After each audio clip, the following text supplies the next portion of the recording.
नमस्कार दोस्तों। इकाई 2 साम्राज्यवाद और उसके सामाजिक, आर्थिक और राजनैतिक प्रभाव। उपनिवेशवाद के सिद्धांत। यूरोपीय दृष्टिकोण। मार्क्सवाद से बहुत अलग हॉब्सन रीतिबद्ध ब्रिटिश लेबर पार्टी का एक विद्वान था जिसने औपनिवेशिक साम्राज्य निर्माण का सिद्धांत प्रतिपादित किया। उसका प्रमुख कार्य इंपीरियलिज्म 1902 में प्रकाशित हुआ। उसका विचार था कि पूंजीवाद का विस्तार या साम्राज्यवाद में परिवर्तित होना एक नियति है। उसने बताया कि पूंजीवाद प्रणाली का एक अर्थ है आय का बहुत अधिक असमान वितरण। पूंजीवादियों के हाथ में लाभ का बहुत बड़ा हिस्सा पहुंच जाता है और श्रमिकों की मजदूरी बहुत कम होती है। इस प्रकार कामगारों की इतनी बड़ी संख्या में आय का स्तर बहुत कम रहता है। हॉब्सन की पुस्तक के प्रकाशन के 8 वर्ष बाद रुडोल्फ हिलफर्डिंग ने वित्तीय पूंजीवाद पर केंद्रित एक महत्वपूर्ण विश्लेषण 1910 में प्रकाशित किया। एक सामाजिक लोकतंत्रवादी, एक प्रभावशाली अर्थशास्त्री और कुछ समय के लिए जर्मनी के वित्त मंत्री हिलफर्डिंग को हिटलर और नाजीवाद के उदय के साथ भागकर पेरिस में शरण लेनी पड़ी थी।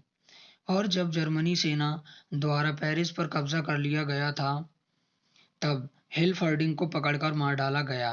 मध्य यूरोपीय समाजवादी आंदोलन के इस साहसी नेता को पूंजीवाद के अंतिम दौर के गहन विश्लेषण के लिए जाना जाता है। हिलफर्डिंग ने बताया कि इसके अंतिम दौर में पूंजीवाद बड़े बड़े बैंकों और वित्तीय संसाधनों के दबाव में रहता है जो इजारेदार औद्योगिक व्यावसायिक घरानों के साथ मिलकर काम करते हैं। वित्तीय पूंजीवाद के विश्लेषण को वी.आई. लेनिन ने अपनी पुस्तिका साम्राज्यवाद की पूंजीवाद की अंतिम अवस्था 1916 में और बढ़ाया है। पूंजी के संचय और साम्राज्यवादी विस्तार की विभिन्न अवस्थाओं पर 1913 में रोजा लक्सेमबर्ग ने अपनी पुस्तक का प्रकाशन किया। उसने साम्राज्यवाद पुस्तिका इसलिए लिखी ताकि वह विश्व युद्ध की ओर ले जाने वाले पूंजीवाद तंत्र को बेनकाब कर सके। भारतीय राष्ट्रवादी दृष्टिकोण। एक नौरोजी और दत्त के लेखन में संपत्ति दोहन यानी कि धन की निकासी के विचार को विकसित किया गया है।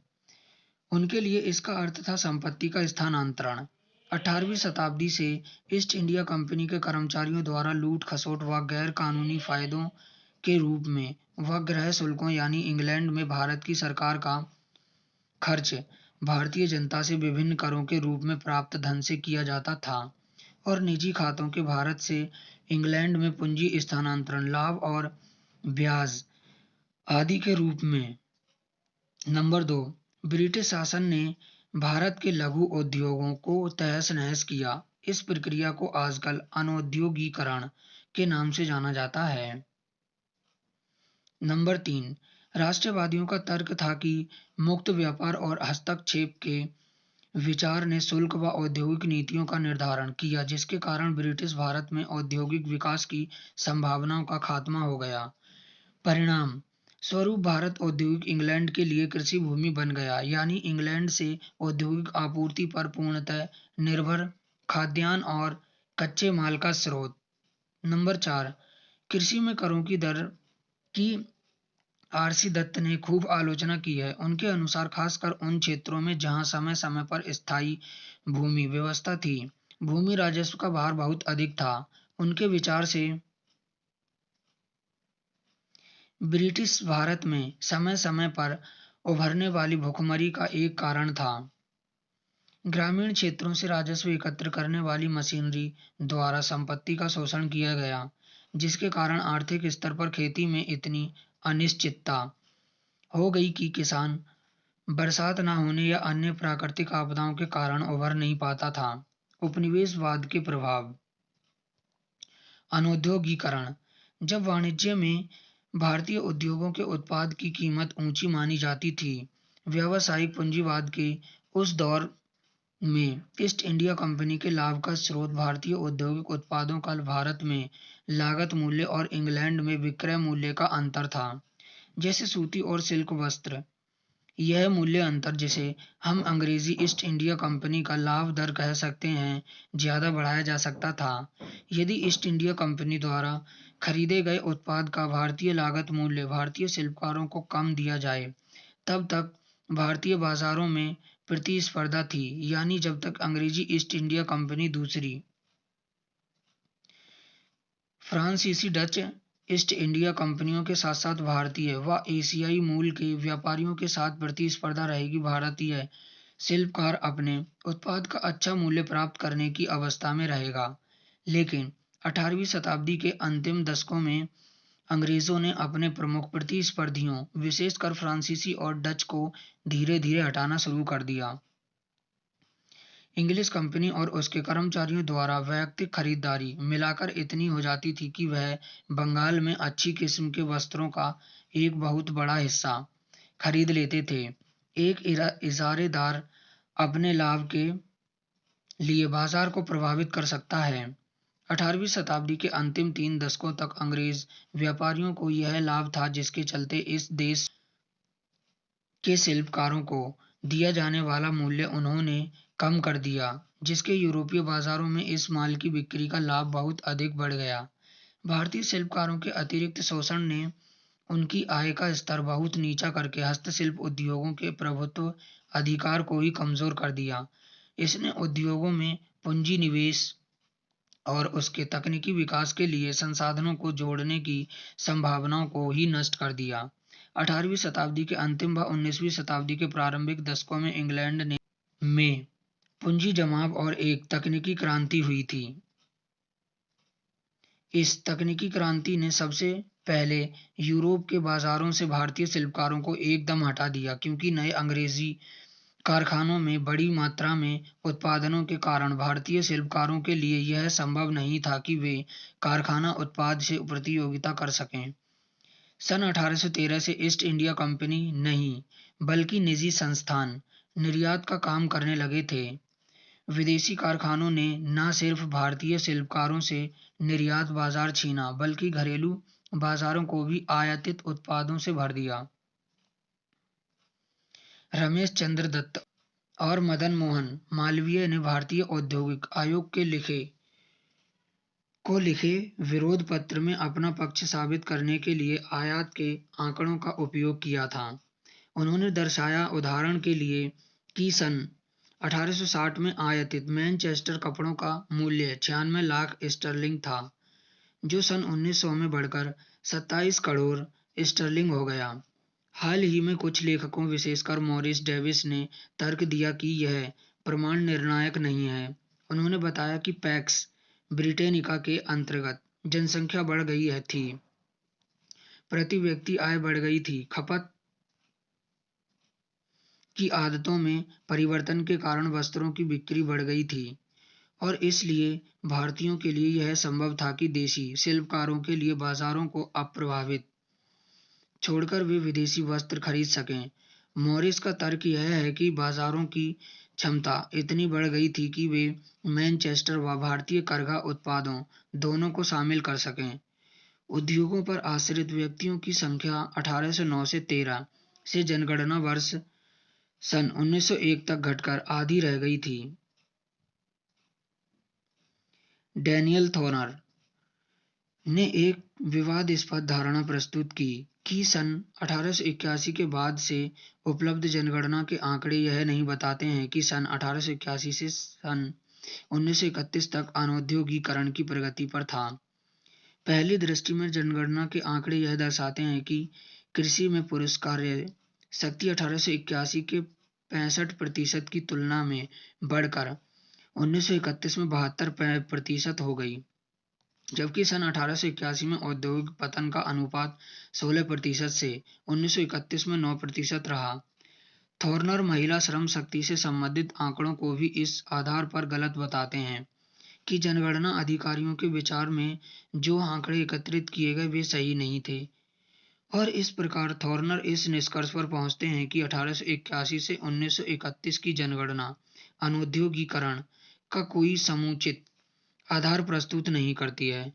थॉर्नर की धारणा के विरोध में एक सर्वविदित तथ्य यह है कि अनौद्योगीकरण की प्रक्रिया ने जनगणना के कार्य के पहले ही बहुत नुकसान कर दिया था। पहली विश्वसनीय जनगणना 1881 की मानी जाती है मानते हैं। दूसरी यह कि महिलाओं के रोजगार से संबंधित आंकड़ों को नकारने में वे शायद गलत हैं। यह आंकड़े दर्शाते हैं कि 1881 से 1931 के दौरान कृषि में रोजगार 13% बढ़ा, वहीं औद्योगिक रोजगार में 9% की गिरावट आई। एक महत्वपूर्ण विचारधारा साम्राज्यवादी समर्थकों की थी, जो यह मानते थे कि भारत का अनौद्योगीकरण हुआ है, लेकिन साथ ही इस बात का भी तर्क देते हैं कि कृषिगत वस्तुओं के उत्पादन में उपनिवेश ने विशेषता हासिल कर ली। इसीलिए यह भारत और इंग्लैंड दोनों के लिए अच्छा था। 1911 में लॉर्ड जॉन मेनार्ड किन्स ने लिखा है कि भारत का औद्योगिकरण ना तो संभव था, ना ही आवश्यक। औपनिवेशिक भारत में अकाल। एक आधिकारिक अनुमान के अनुसार अकालों में 1,52,00,000 व्यक्तियों को अपने जीवन से हाथ धोना पड़ा और 29.7 करोड़ लोग इन विभिन्न अकालों से प्रभावित रहे।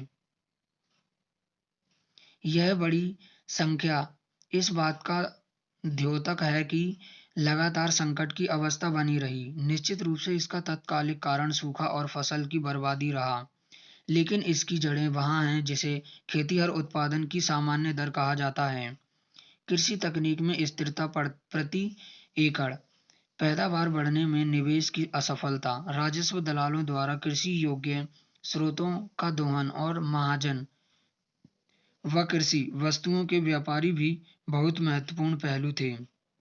सिंचाई एवं अन्य विकासशील निवेशों में सरकार का अत्यल्प निवेश और 1920 के बाद से जनसंख्या में तीव्र वृद्धि भी औपनिवेशिक कृषक नियमितता बनाने में जिम्मेदार रही है। खाद्यान्न आपूर्ति के मामले में सामान्य अवस्था का एक महत्वपूर्ण सूचक भारत में खाद्यान्न की प्रति व्यक्ति उपलब्धता। इस संबंध में 1901 से 1943 तक की अवधि के 3 आकलन हमारे पास उपलब्ध हैं। ब्रिटिश भारत के लिए इन वर्षों में जॉर्ज ब्लेन ने अनुमान या आकलन के अनुसार प्रति व्यक्ति खाद्यान्न उपलब्ध 0.23 टन से घटकर 0.16 टन रह गई। शिव सुब्रमण्यम अनुमान के अनुसार संपूर्ण अविभाजित भारत में यह गिरावट 0.2 टन से 0.14 तक हुई। एलन हेस्टन के अनुसार यह गिरावट 0.17 टन से 1901 से 0.16 टन 1946 में रही। इस प्रकार ये सारे आकलन यह दर्शाते हैं कि खाद्यान्न आपूर्ति में ब्रिटिश शासन के 50 वर्षों में गिरावट आई।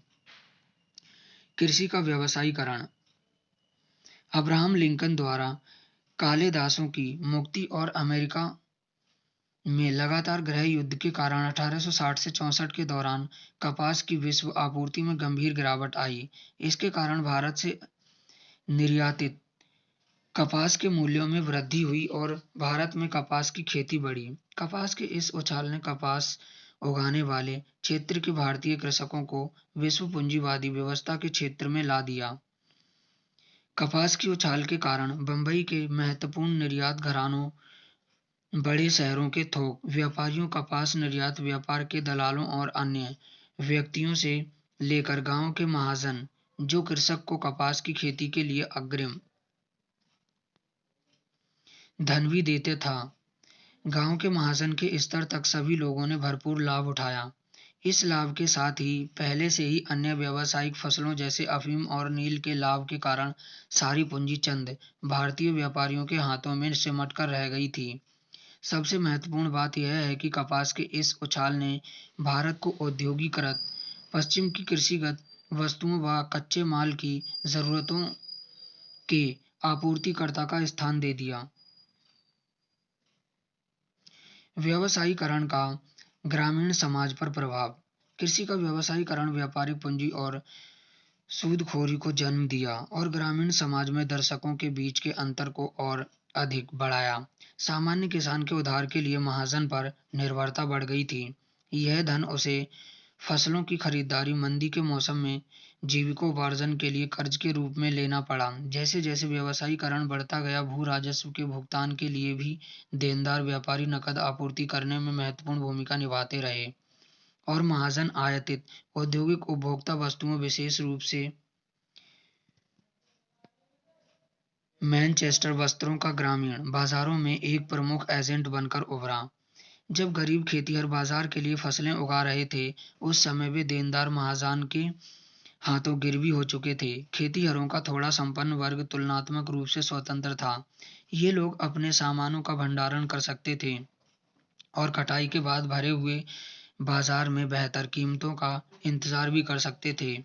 ये लोग अपनी उपज को बाजार तक ले जाकर महाजन और दलालों द्वारा गांव में दी जाने वाली कीमत से ज्यादा कीमत पर भेज सकते थे।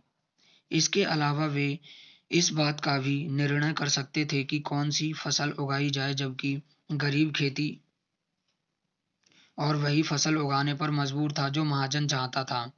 कुछ क्षेत्रों में ये संपन्न किसान से ही गरीब किसानों की महाजन बन बैठे और इस प्रकार विभेदीकरण या विशिष्टीकरण की प्रक्रिया तीव्र हो गई। विशिष्टीकरण की इस प्रक्रिया और पैसों के लेन देन का के इस व्यापार के चलते बड़ी संख्या में खेतिहरों की जमीन छिन गई और गैर कृषिगत की प्रक्रिया के कारण वे भूमिहीन श्रमिकों में परिवर्तित हो गए। 1931 की जनगणना से ग्रामीणों की सामाजिक दशा का जो चित्र सामने आता है, इस पिरामिड में सबसे नीचे भूमिहीन कृषि श्रमिक, जो कि बंधुआ श्रमिकों को मिलाकर हैं, जो खेतीहर का 37.8% है। इसके ऊपर 5 एकड़ से भी कम जमीन वाले छोटे किसान, जो कि 9% व पट्टेदारों और बटाईदार 24.3% हैं। दूसरी ऊपरी सतह पर थोड़ी बेहतर स्थिति वाले किसान हैं, जिनके पास 5 एकड़ से अधिक जमीनें हैं। ये कुल 25 से 30% हैं और इस पिरामिड से के सबसे ऊपरी हिस्से में वे लोग हैं जो खुद खेती नहीं करते हैं लेकिन लगान या किराया वसूल करते हैं। ये कुल खेती हरों का मात्र 3.6% हैं। सबसे बुरी हालत बंधुआ मजदूर की थी। ये पिरामिड चित्र है। इसे आप समझ सकते हैं का, खा, गा, घा और अड़ा के रूप में। जैसे यहाँ पे का संपन्न किसान 3.6%, खा बेहतर किसान 25.3%, गा छोटे किसान 9%, घा बटाईदार 24.3%, अड़ा भूमिहीन किसान 37.8%। 1931 की गणना के अनुसार प्राप्त आंकड़े, आधुनिक उद्योग और भारतीय पूंजीपति वर्ग। ब्रिटिश भारतीय सरकार का प्रतिकूल शुल्क दर नीतियों व मैनचेस्टर वस्त्रों से प्रतिस्पर्धा के बाद भी देशी पूंजी का सबसे पहला औद्योगिक निवेश वस्त्र उद्योग में किया गया। 1854 में बंबई में पहली भारतीय कपड़ा मिल की स्थापना से लेकर प्रथम विश्व युद्ध तक भारतीय औद्योगिक पूंजी की प्रगति धीमी और स्थिर रही। राष्ट्रीय आय के बारे में विश्व सुब्रमण्यम द्वारा किए गए अनुमान से पता चल जाता है कि अंग्रेजी राज के अंतिम 50 वर्षों में भी औद्योगिक विकास की दर बहुत कम थी। एक औसत के आधार पर कुल राष्ट्रीय उत्पाद के अनुपात में औद्योगिक क्षेत्र का हिस्सा 1904 में 12.7%, 1915 से 19 में 16.7% और 1940 से 44 में 16.7% था। यानी भारत वहीं रहा जहां वह था, कृषि प्रधान। यह स्पष्ट है कि कुल राष्ट्रीय उत्पाद में प्राथमिक क्षेत्रों द्वारा अर्जित आय का अनुपात 1900 से 4 में 63.6% में, 1915 से 19 में 59.6% और 1940 से 44 में 47.6% था। केवल भारतीय क्षेत्र में तीव्र वृद्धि दिखाई पड़ती है। 1904 में 23.7% की तुलना में 1940 से 44 में 35.4% की वृद्धि। दादा भाई नौरोजी के आकलन के अनुसार 1860 में भारत में प्रति वर्ष प्रति व्यक्ति आय मात्र 20% थी। इस काल में 1870 में मिशेल और डीन के आकलन के अनुसार इंग्लैंड में प्रति वर्ष प्रति व्यक्ति आय $24 स्टर्लिंग थी, भारतीय रुपयों में 568। शिव सुब्रमण्यम द्वारा हाल ही में किए गए आकलन के अनुसार अंग्रेजी राज के अंतिम 50 वर्षों में प्रति व्यक्ति आय लगभग स्थिर ही रही। औपनिवेशिक शासन 19वीं शताब्दी के अंत में और 20वीं शताब्दी के शुरुआत में अंग्रेज शासकों द्वारा प्रति व्यक्ति राजनीतिक विचारधारा को अहस्तक्षेप और पुलिस राज के रूप में जाना जाता है। जहां तक भारत जैसे उपनिवेश का संबंध है, इस सिद्धांत के अनुसार पश्चिमी प्रभाव के लिए देश में सभ्यता मिशन चलाने के लिए बार बार कार्यशील हस्तक्षेप की जरूरत थी। हस्तक्षेप को शुल्क दर नीतियों के घेरे में ही लागू किया गया। उदाहरण के लिए आयातित मैनचेस्टर वस्त्रों पर किसी भी तरह के शुल्क भार से इनकार अंग्रेजी हितों के लिए अच्छा और भारतीय मिल मालिकों के लिए बुरा था।